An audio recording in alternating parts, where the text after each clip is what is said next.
ended. Nihilism. Today, I want to inform you about three big parts of nihilism, that including nihilism today, nihilism back in time, perhaps even the 1970s, and lastly, how people cope with nihilism, deal with it even. Firstly, let me define nihilism for you. There are many different definitions to what can truly be nihilistic ideas or mindsets. But what I like to say is that it's an existential idea of nothing truly mattering because of various things like time and just the grandness of the universe. How in 100 years, all your actions will have nothing to show for. In 1 billion years, the world will end. Nothing you do will matter. Anyway, allow me to start with my first point. Nihilism nowadays.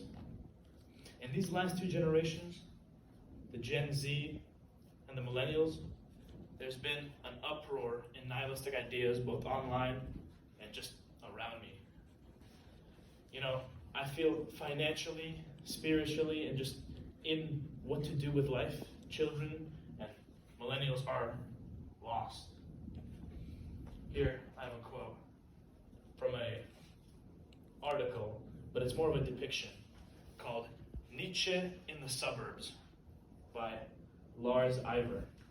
Friedrich Nietzsche, to give some background, is a philosopher from the old days, a German philosopher who was very well known for trying to battle nihilism and try to come up with a way to live past it.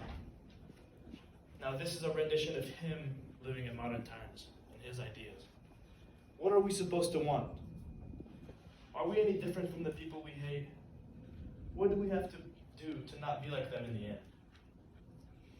Now, personally, what I imagine he really means here, or this interpretation of what he would say, is that the endlessness of suburbs is all-encompassing. People work, live, buy a house, just to live in the suburbs forever. This problem has been passed down through generations. It's all the same. Now, again, in modern times, children now have the internet. Millennials, they express how pointless stuff is and how they're lost. But back in the day, well, let me take you back. People had different ideas. It was less about life, and it was more centered, because life was moving forward as the economy was growing and the political side of the U.S. was always teetering.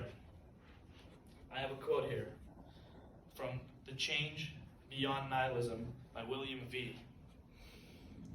When using nihilism, people nowadays, this is from 1975, using nihilism, people nowadays have a disbelief in any rational and objective thought towards life, reason, and politics.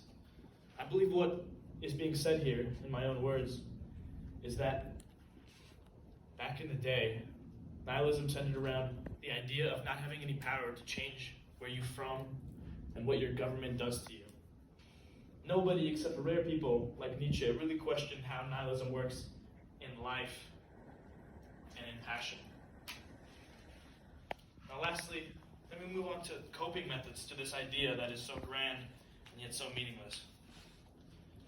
Nowadays, I find many people around me stuck in a feedback loop of marijuana and just ironic postings online. It's sad, because I believe there's a better way that Nietzsche has found, but we'll talk about that in a minute. In the olden days as well, coping methods like drinking were common, or anything to really move you away from the idea.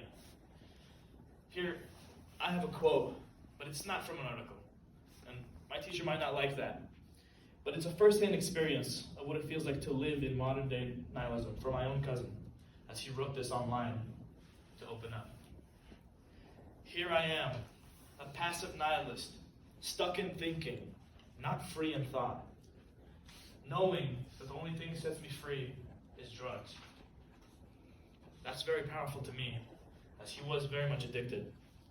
And addiction goes far beyond just the nice feeling you see and you feel in a drug. It goes to who you are and it changes you. Now here, I'd like to conclude by telling you, nihilism isn't solvable, but there is a good and better option that Friedrich Nietzsche has explored. The option that you must accept nihilism. You know it's there, or if you thought about it, you would know it's there. But live with it. Make the best of the small time you have. Love the passions that you work for. Everything like that. Today, I talked about nihilism in modern times, nihilism back in the day, and methods to deal with nihilism. That is my end. On these slides.